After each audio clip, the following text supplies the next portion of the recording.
In this video, I'm going to grade every NFL team's 2024 NFL Draft. Now, I know I'm a little bit late on this, but hey, better late than never, so you better stop complaining. The video begins right after this. Before I begin, I want to give a shout out to the sponsor of today's video, DraftKings. Basketball fans, we've seen it all this season. Rookies rising to the top, legends leaving their legacy on the court, and there are just a few weeks left to get in on the action. Right now, you can get in on the action with DraftKings Pick6, a brand new way to play daily fantasy sports. All new customers who play $5 will get $50 in Pick6 credits. Getting started is simple. All you got to do is download the DraftKings Pick6 app and sign up with code BARRY. Pick at least 2 players and choose if they'll have more or less of a stat. Like, will they score more or less than 30 points, have more or less than 8 assists, or more or less than 10 rebounds? You get the idea. Lock them in and compete against others for a shot at huge cash prizes. Download the DraftKings Pick6 app now and sign up with code BARRY only on DraftKings Pick6. Once again, download the DraftKings Pick6 app now and sign up with code BARRY only on DraftKings Pick6. The crown is yours. Before I begin, this is going to be going in alphabetical order, just so you know. So we're going to start off with the Arizona Cardinals, and the big pick for them was obviously number 4, Marvin Harrison Jr. He's supposed to be their next Larry Fitzgerald. He's going to be the homegrown superstar. Basically, like with every other team that drafted high in the first round, your draft is going to be graded on whether or not this guy hits or not. You got a guy like Trey Benson as well, running back from Florida State, that they got besides Marvin Harrison Jr., who's supposed to be another home run hitter. Their other first round pick from Missouri, who was picked 27th overall, Darius Robinson's also talented. So I feel like they got good value in all their early picks. If you asked me who is the sleeper in this pick who could go on to become a diamond in the rough, I would say Dadrian Taylor Demerson is one to look out for. Overall, I don't see any massive flaws with this draft, so I'm going to give it a B+.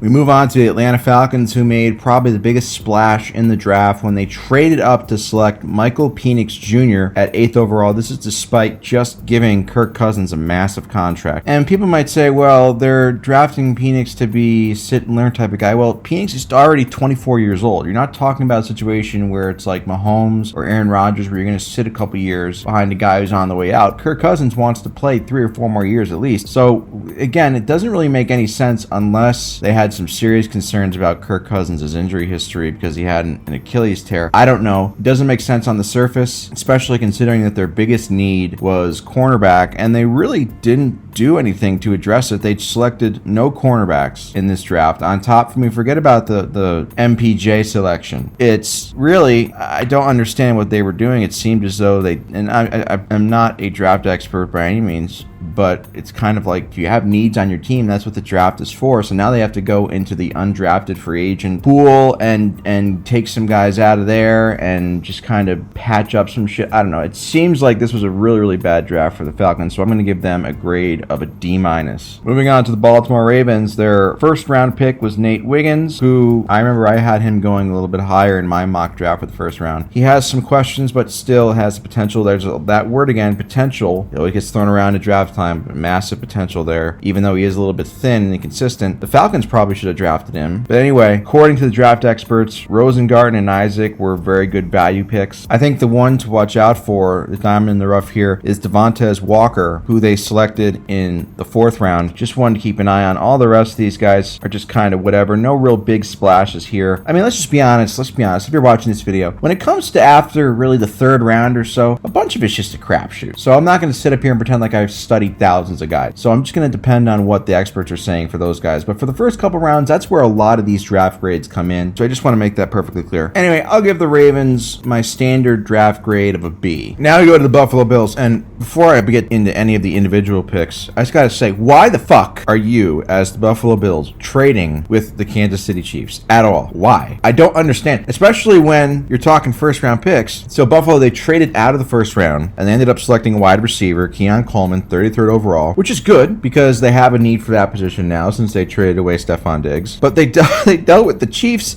so the Chiefs could add a speedy wide receiver. It's kind of like, I don't know, if during the Warriors-Cavaliers finals years that the Cavaliers said to the Warriors, hey, we'll trade you Kyrie Irving for a 2nd round pick or something like that. It makes no fucking sense looking at the rest of these. Obviously, I'm surprised they didn't go even more wide receiver. They did go with a running back with Ray Davis, but I feel like they really really should have pounded the receiver button more than they did. And in a draft like this, where you had a couple big-time receivers, obviously Marvin Harrison Jr. was maybe a little bit too early for him, but I'm surprised they didn't trade up to try and get someone like Malik Neighbors, Odunze, Brian Thomas Jr., something like that for Josh Allen. However, I will say, I will give the Bills props. They did get a 2025 fourth-round pick for a fifth-rounder this year, so in a trade with the Bills. So that should pay dividends for them later. My player to watch out for under the radar is Javon Solomon, their 168th overall pick. Just keep a lookout for him. My final draft grade, I have to say it's a B-. I can't go any higher than that just because they traded with the Chiefs, which is just disgusting. We now move on to the Carolina Panthers, and the biggest story here is the Panthers traded the first overall pick from this year's class to the Bears last year so they could trade up to get Bryce Young, which ended up being a disaster, instead of just keeping the first overall pick this year, knowing they were going to stink and be in contention for the first pick to maybe get somebody like Caleb Williams. But anyway, so they moved up a spot to get back into the first round to select Xavier Legette from South Carolina, wide receiver. Running back, they had a tight end, so they are trying to give Bryce Young some more help. I don't really know how much help. I mean, he would probably need the all-pro team around him in order to look good. But I would say that the diamond in the rough, and this is a pretty small draft, but the diamond in the rough for this Carolina Panthers draft, in my opinion, is Trevin Wallace. I think that he's going to continue. For as shitty as Carolina has been most of the time, they've always seemed to have great linebackers. I think he's going to be next in line there. Look out for Trevin Wallace. I don't have any reason to say this, but I just believe that. That's what I believe. Overall, I give them a grade of B-. Chicago Bears. Now, the Bears had some really obvious and easy picks. With the first overall pick, they took Caleb Williams, which I have been projecting and predicting that they would do for literally years, and there's video evidence to support this, which that was an easy choice. It's kind of like selecting Andrew Luck first overall or Trevor Lawrence. It doesn't really take any brain power. I like the fact that they gave him Odunze at number 9. So you got him, DJ Moore, Keenan Allen. That's a pretty good receiving core for a rookie coming into the league, especially for the Bears, who, as we all know, have not had a good quarterback since Hitler was alive. But these still are the Bears, though. I don't understand why they took a punter in the 4th round. Again, I feel like you can find punters later than the 4th round and in undrafted free agency. They only had 5 picks in this draft, and I feel like they did the most of it. Overall, with the small sample size they had, I think they did what they needed to do, which was they didn't screw up. So I guess I'll give them an A-, just being kind, for not being idiots for once. Cincinnati Bengals. There's nothing too sexy about this particular draft class. The first overall pick was Amarius Mims with the 18th overall pick. Now, Mims is a bit of a boomer bust type of potential, but he did not have a lot of experience in college, but that will change if he is good. Just looking at it, they went a lot of defense and skill positions after Amarius Mims. So you can't say if you're a Joe Burrow supporter that they're not trying to build around Joe Burrow. So who knows, but at least the process seems to be right and supportable, especially Alabama receiver Jermaine Burton. He's my diamond in the rough there. Even though he was the 80th overall pick, he's not exactly overlooked, but he could be another guy. They got problems with T. Higgins. He could maybe step up and become that next T. Higgins guy following Jamar Chase if everything works out. They drafted a couple tight ends and they went defense their last couple picks. I would say overall, one of those things, time will tell with every draft, but I think time will especially tell with certain drafts, and this is one of them. But I'm going to say that based on they have a franchise quarterback, I would say they did a pretty decent job of at least giving him bodies at positions that might help him be successful and help him win more. So I would give the Bengals grade a B+. Cleveland Browns. The Browns draft was not that great. They didn't have any first round picks, and a large reason for this is because of their trade for Grover Cleveland a couple years ago, which has been disastrous on the field when he has been healthy. Their first pick wasn't until 54th overall when they took Michael Hall Jr. He went to Ohio State. Their next pick was a Michigan guy. We obviously know that Ohio State and Michigan hate each other, but they're going to stay in Big Ten country. If I had to pick one diamond in the rough to look out for, I would look at Miles Harden. He's no relation to James Harden. But South Dakota, those small school guys, you always got to be careful of. You always got to look a little bit harder at, because if they can go from a small school to the NFL, there's usually something different about them that caught the attention of the scouts that could translate over to the next level. So I'd say, watch out for Miles Harden. Keep him on your radars, folks. Overall, though, I would say the grade C. Dallas Cowboys. We get to a team that hasn't made a conference championship game since 1996. I don't know if you knew that or not, but anyway, so they took Tyler Guyton, an offensive tackle. They didn't take any skill position players until they got into the 200s with Ryan Flournoy for a receiver, but Tyler Guyton, offensive tackle from Oklahoma, they took him. They've gone offensive line. They go with the offensive line and the line of scrimmage guys a lot in recent years. And I think it's ironic that for all the lack of playoff success they've had over the last 30 years or so, ever since 95, they have done a pretty good job of drafting. So I am sure that one or two of these guys is going to randomly turn out to be good. My only question is, and you look at they drafted an offensive tackle 29th, an offensive guard 73rd. They went another offensive tackle. Are they building for Dak Prescott or are they building for Trey Lance? Because we always remember they traded for Trey Lance and then he just kind of got stuffed in the locker and everybody forgot about him in Dallas, but he is there. And it seems as though the Cowboys, especially with these playoff failures mounting every year, they keep losing faith in Dak Prescott as the guy. So maybe they're drafting these guys to build for a future with Trey Lance. I don't know. I don't think it's out of the realm of possibility, though. Overall, I guess it's a solid draft, but at the end of the day, as long as you're going to continue to employ Dak Prescott as your starting quarterback, I can't take you seriously as a title contender. So I give the draft a grade of C+.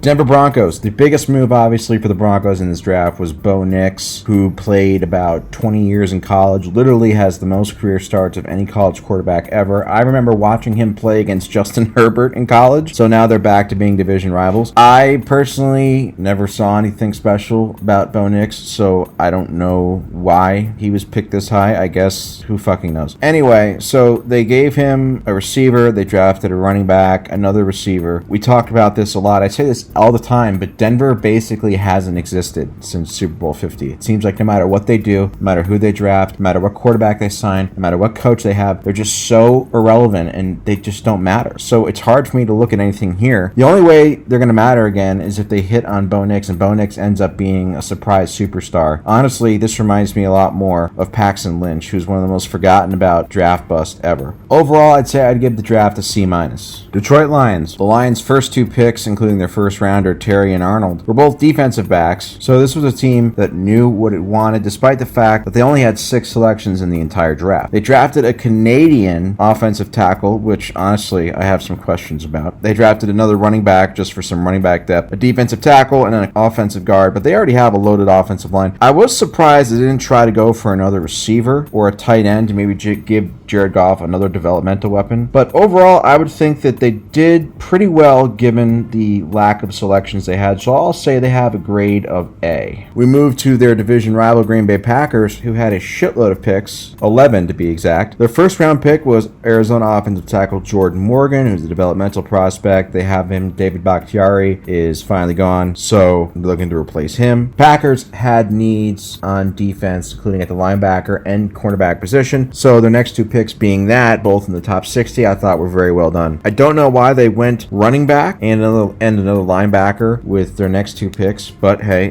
what do I know? If there was one player, diamond in the rough, to watch out for, I'm going to say it's Penn State quarterback Kalen King. Now, I know that Packers fans are a little bit wary about defensive backs with the last name King, Kevin, but I believe he has the potential, if it works out, to be a star. What are my reasons for this? Fuck you, that's why. Houston Texans. It's going to be tough for the Texans to top their 2023 draft, where they selected a franchise quarterback and one of the best young defensive players in the league in CJ Stroud and Will Anderson, respectively. But I think overall they did a pretty good job of keeping the momentum going. So they traded out of the first round before the draft to give them a second rounder for next season, and they were still able to get a cornerback relatively high, Kamari Lassiter, number 42 overall. The one to watch out for is Ohio State tight end Cade Stover that they took in the 4th round, and guess what? You know who used to go to Ohio State too? That's right, CJ Stroud. They were teammates, they had a connection. Wouldn't be surprised if Stover ends up having about 6 or 7 touchdowns as a rookie. They also took a flyer on Jahar Jordan with the 205th pick. He'll be good insurance in case amateur boxer Joe Mixon, who they traded for earlier this offseason, ends up not becoming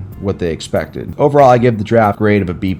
Indianapolis Colts. This draft class is always going to be dependent on whether or not Latu pans out and whether he can stay healthy, because if you know anything about the draft and his history, he literally medically retired because of neck issues, came back and was a tremendous player at UCLA and probably the best best pass rusher in the draft, but the reason he wasn't picked higher than 15th when the Colts got him was because people were like, hey, wait a minute, this guy has neck problems. What's going on? He's been medically cleared. If he stays healthy, my gut says he should be a good player if he has those types of moves that people are hyping him up to have. You know, they still have their young quarterback, big Tony Richardson, and so they drafted a receiver, 52 overall, Adonai Mitchell, give him some more support. They had another receiver, Anthony Gold, pick 142. So the most of the draft outside of Latu's pick, it was really in the middle rounds, wide receiver, offensive tackle, center, wide receiver. The meat of the draft was really offensive guys to help build around Anthony Richardson, that young nucleus, which I like. And then their last 4 picks were all defense. But I would say, again, like most drafts, how the draft will be remembered usually depends on how the high picks work. And this one depends on Latu. I think it'll work out, which is why I'm giving this draft grade of B+.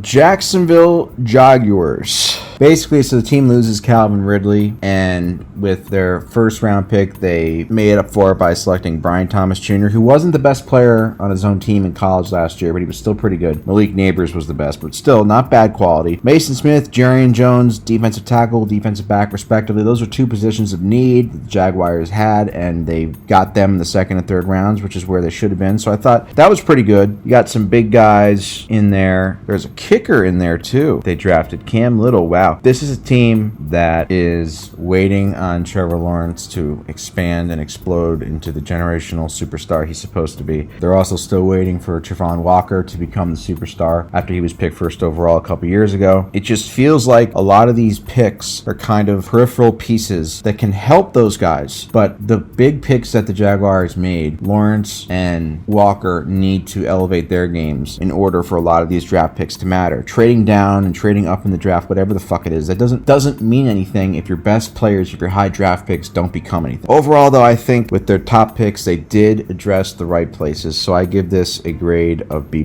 Kansas City Chiefs. Now, I talked about the Chiefs trading with the Bills to get Xavier Worthy at receiver, who's a speedster, and that's been the one position the last couple years when they've won the Super Bowl. They've lacked a great receiver. You know, they still have Travis Kelce, who's probably somewhere right now having disgusting premarital coitus with Taylor Swift. But regardless, here's what matters with the Chiefs, okay? And I'm going to make this very, very simple. A couple questions. Is Patrick Mahomes still on the roster? Yes. Is Patrick Mahomes still alive? Yes. Is Patrick Mahomes going to be playing quarterback for the Kansas City Chiefs on the field this year? Yes. All right, then. So really, nothing that the Chiefs do, draft, nothing, it doesn't really matter. Patrick Mahomes is like the ultimate fixer. So it doesn't matter what I think about the Chiefs draft. It doesn't matter that they got good value for a guy like, Kingsley Suamataia from BYU. I think I pronounced that wrong. None of these guys really matter because Patrick Mahomes is there to make up for all the errors and the margin for error. And now that the Chiefs have a great defense in place finally, in addition to Mahomes, kind of like, well, let's just go and win. So really, as long as the Chiefs have Mahomes, every draft they have is really irrelevant. So I guess I'll give this an A grade, but who gives a shit as long as I got Mahomes? That's all that really matters. We go to Las Vegas Raiders now, and Brock Bowers, who looks like Stewie Griffin, was a great pick at 13th overall. The problem is, and this is why I have a hard time giving the Raiders a great draft grade, is because despite all their picks, they didn't take any quarterbacks. No developmental quarterbacks, nothing in a draft that was littered with them. So now they're stuck with Aiden O'Connell, Fat Derek Carr,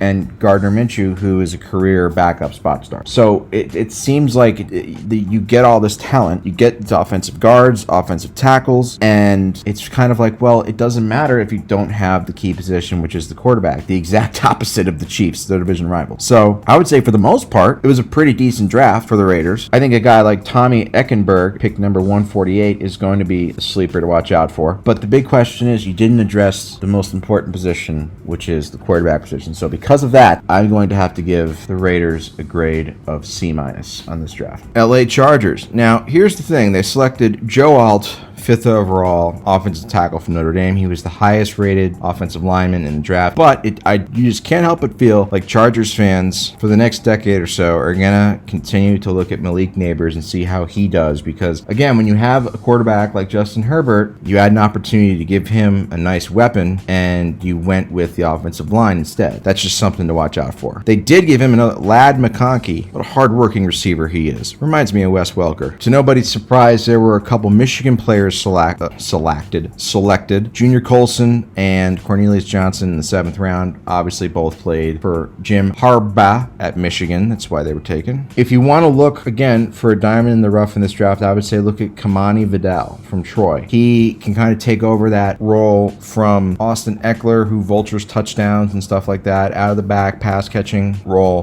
They did sign J.K. Dobbins, but he's coming off of a torn Achilles. So I think that expect Kamani Vidal to get a lot of opportunities this year. He's one to look out for. Overall, I would say there wasn't anything bad about this draft, but I do wonder if they will regret not selecting a receiver at the number 5 pick. So I give it a B grade. Los Angeles Rams. Hallelujah. The Rams finally have a first-round pick for the first time since 2016 when they took Jared Goff first overall. And with that, they took Jared Verse from Florida State, who I think will be a solid pro. They then took Verse's Florida State teammate, number 39 overall, Braden Fisk. And this is obviously, he plays defensive tackle, so it's important because of the loss of Aaron Donald. Now, obviously, he's not going to be Aaron Donald, but it should buffer some of the impact of losing him. Blake Corum, a successful running back for the national champions. It felt like, for me, they could have gone a little bit more at the skill positions to try and give Matthew Stafford, because who knows how many more years Matthew Stafford's going to be playing.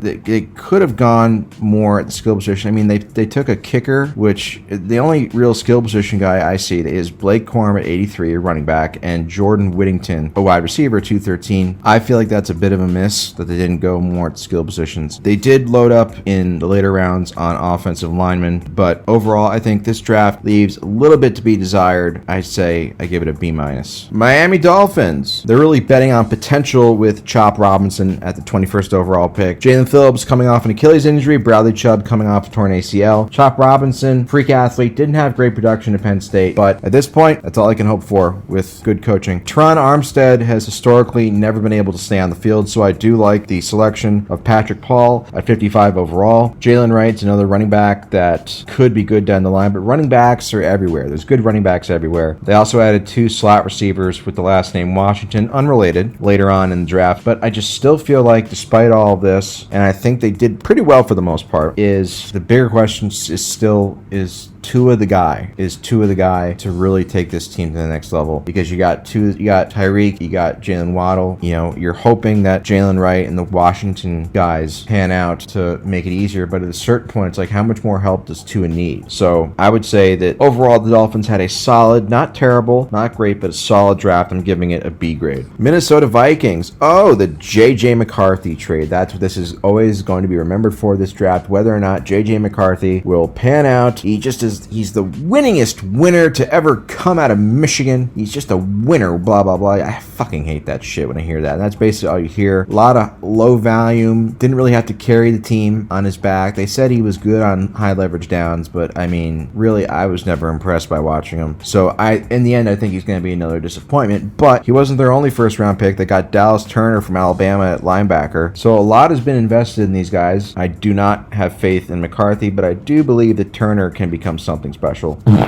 What the hell was that? I apologize. There was some sort of duck that got into the recording studio.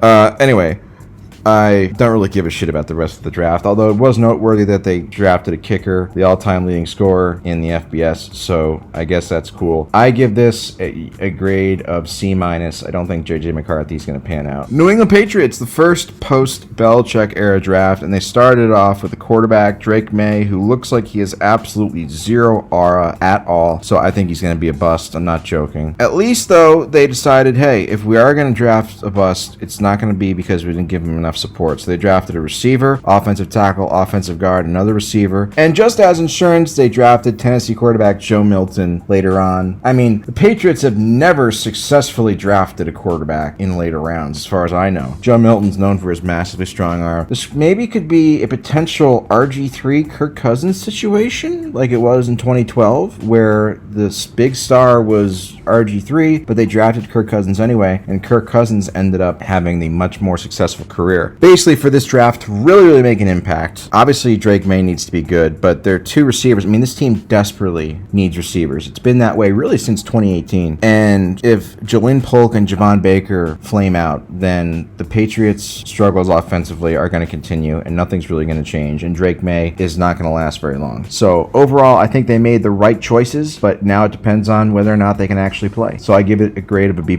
New Orleans Saints. Every team that employs Derek Carr as their starting quarterback has a cap on their ceiling because the guy has been a starter for about a decade now, and he's made the playoffs, twice? And one of those times he got injured. So he's a guy, your ceiling is pretty low when he's your quarterback, which is why I believe they ended up taking Spencer Rattler. And this is by far the most interesting pick to me because I'm far from a draft expert, as you probably know. But even I know about Spencer Rattler because he came in and he looks like he could be Patrick Mahomes' cousin or something. And he came in at Oklahoma and he had all this hype around him. And he was like projected as like maybe the first overall pick a couple years ago. And then he struggled. And then he transferred to South Carolina. And then his stock kind of fell. But he was fun to watch. And so I kept watching him at South Carolina even though they weren't that good. He's one to me to watch for if Derek Carr once again continues to do Derek Carr shit, which is be great one week and then go like 3 or 4 weeks without doing anything. And the Saints are stuck in mediocrity land, which is where David Carr resides. If they end up getting Spencer Rattler in there. So he's easily the diamond in the rough selection, the sleeper pick. I do like that they went offensive line and defensive back in their first 2 picks, but this is a team I think that's going to continue to be limited by Derek Carr because Derek Carr, he's just good enough to get you beat, as they always say. Overall, I'd give their draft a B-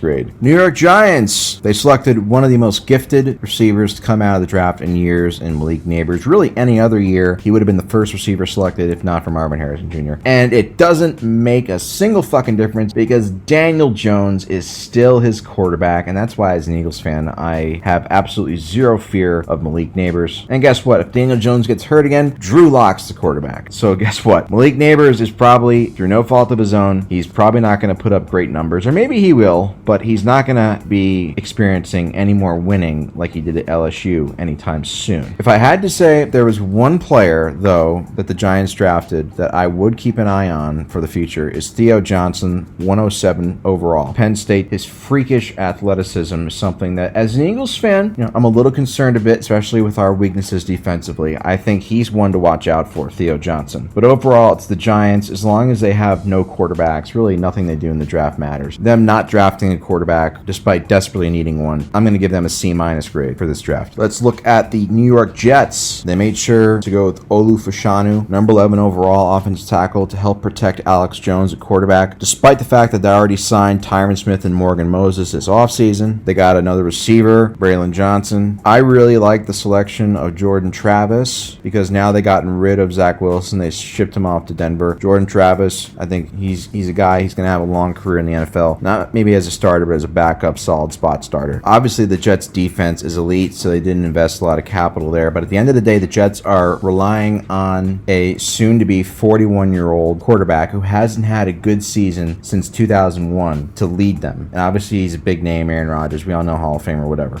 But overall, I would say that I give the Jets a B+ grade because they did really go all in offensively to try and make Rodgers' life a little bit easier. Finally, we get to my Philadelphia Eagles. And we all know that defensively, they were dog shit last year. So we got Quinion Mitchell, and then we got Jason Sehorn 2.0 and Cooper DeJean, who I thought was going to go in the first round at number 40. A lot of these picks, at least early on, the higher picks, were defense, linebacker, Jalix Hunt, and then we had Jeremiah Trotter Jr., son of Jeremiah Trotter, former Eagles legend. Obviously, for me as an Eagles fan, I'm just glad that they got 2 more cornerbacks, really, highly touted ones, because we need as much fucking help, because our defensive line was good, but if we didn't get pressure within the first 0.5 seconds of a pass drop, then it seems like receivers were running free everywhere. Also got in a couple more wide receivers, maybe to help to build rapport with Jalen Hurts, or who knows, maybe Kenny Pickett will take over. I still can't fucking believe they traded for Kenny Pickett. What the fuck was that? Anyway, overall, because I'm just in my unbiased evaluation, I'm going to say that the Philadelphia Eagles deserve a A+ draft grade, and that every player they selected is going to become a great NFL player. Pittsburgh Steelers, in typical Steelers fashion, their biggest picks were at the most boring positions. Troy Fautanu and Zach Frazier, their top 2 picks, picks in the top 51, offensive tackle, and a center. Pretty good value. They then drafted 2 guys with the last name Wilson, unrelated. Again, good value in the top 100. They really went heavy on the O-line, and that's not a surprise because you trade for Russell Wilson, you traded for Justin Fields, 2 guys who have some of the worst sack rates historically, so you might as well beef up your offensive line as much as you can. But there's no real home run hit here. There's nobody here that's like, oh, this is going to be a guy that finally changes the Steelers and gets them back over the hump. It doesn't seem like there's anything to be excited for. It's just typical Steelers, boring bullshit. Not terrible, but typical 9-8, 10-7 crap. And that's the way it's going to be. Although I will say this, if for whatever reason there was a stretch there where the Steelers would draft receivers in like the 3rd and 4th rounds or later and they all end up becoming studs, maybe that continues with Roman Wilson. I don't know. But it's a pretty boring draft, but it's not a terrible draft, so I'll give it a grade of a B-. San Francisco runner-ups, 49ers. They went wide receiver with their first overall pick because they might be looking to trade Brandon Ayuk or Deebo Samuel, bitch. The funny thing about the 49ers is that they've built probably the best roster in the NFL, despite the fact that they've whiffed on so many high picks in recent years. A lot of their best players were either through trades or low draft picks. George Kittle, Brock Purdy, Deebo Samuel. The Trey Lance trade in 2021 is legitimately one of the worst draft blunders ever, and it won't really impact 49ers as much as it should because they found Brock Purdy Mr. Irrelevant. Anyway, looking at this particular draft, I'm surprised that they didn't go for another defensive end after they let Chase Young go. They didn't re-sign him. I think if you're looking for a guy who's going to be one of the gadget type of players that Kyle Shanahan loves to use, Jacob Cowing, Arizona wide receiver, number 135 overall. Somebody keep your eye on there. I could look at him. I could see him being the next kind of guy that uses gadget plays and shit like that. But overall, I'd say this draft is C+. Seattle Seahawks. The Byron Murphy, the 2nd pick, 16th overall. Pretty good pick. Their 2nd pick, Christian Haynes, should start for them at guard because he's a pretty athletic guy. I think overall, looking down, they really hit on a lot of the positions they needed to. I'm going to say again, like I have for most of the teams throughout this video, the diamond in the rough to look at is Nehemiah Pritchett, 136 overall pick. I think he is going to be the stud. They got one last year in Devon Witherspoon. Here's another defensive back, another secondary stud. Maybe they could help recreate Legion of Boom 2.0. I don't know, but it takes a couple drafts, work slow, building it up again. I think he has the potential to be a mainstay for years to come. Tampa Bay Buccaneers drafted a center in the 1st round, Graham Barton, number 26 overall. He should do well. I expect that Tyke Smith, the 89th overall pick, will contribute immediately in the defensive backfield. Jalen McMillan, 92nd overall pick from Washington. He could be a productive player too in time. I like the name Bucky Irving, so I'm going to say that Bucky Irving is going to become a good player, even though he was picked 125. Look, let's go. Come on. Support Bucky Irving, everybody. Let's go, Bucky. Bucky gives 0 fuckies.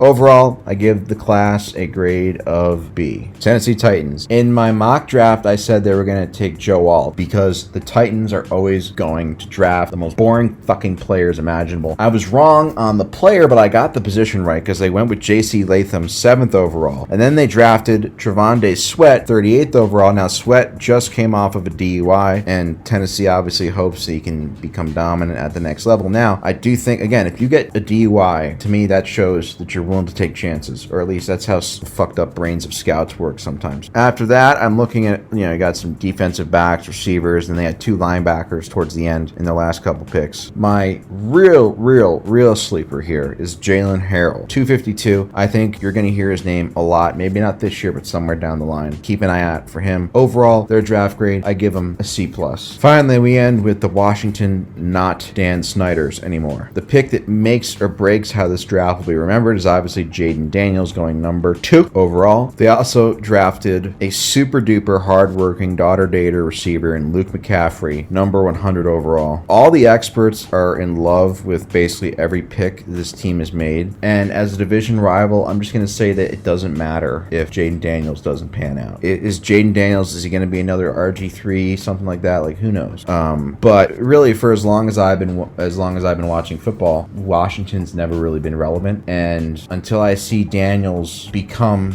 a great player, I'm just not going to take Washington seriously, although I do think, they did a really good job in the draft, at least based on players they got and how much they're expected to succeed. I would say I would give Washington a A- grade, but I still don't fear them at all. They're still the redheaded stepchild of the NFC East that Eagles don't really acknowledge.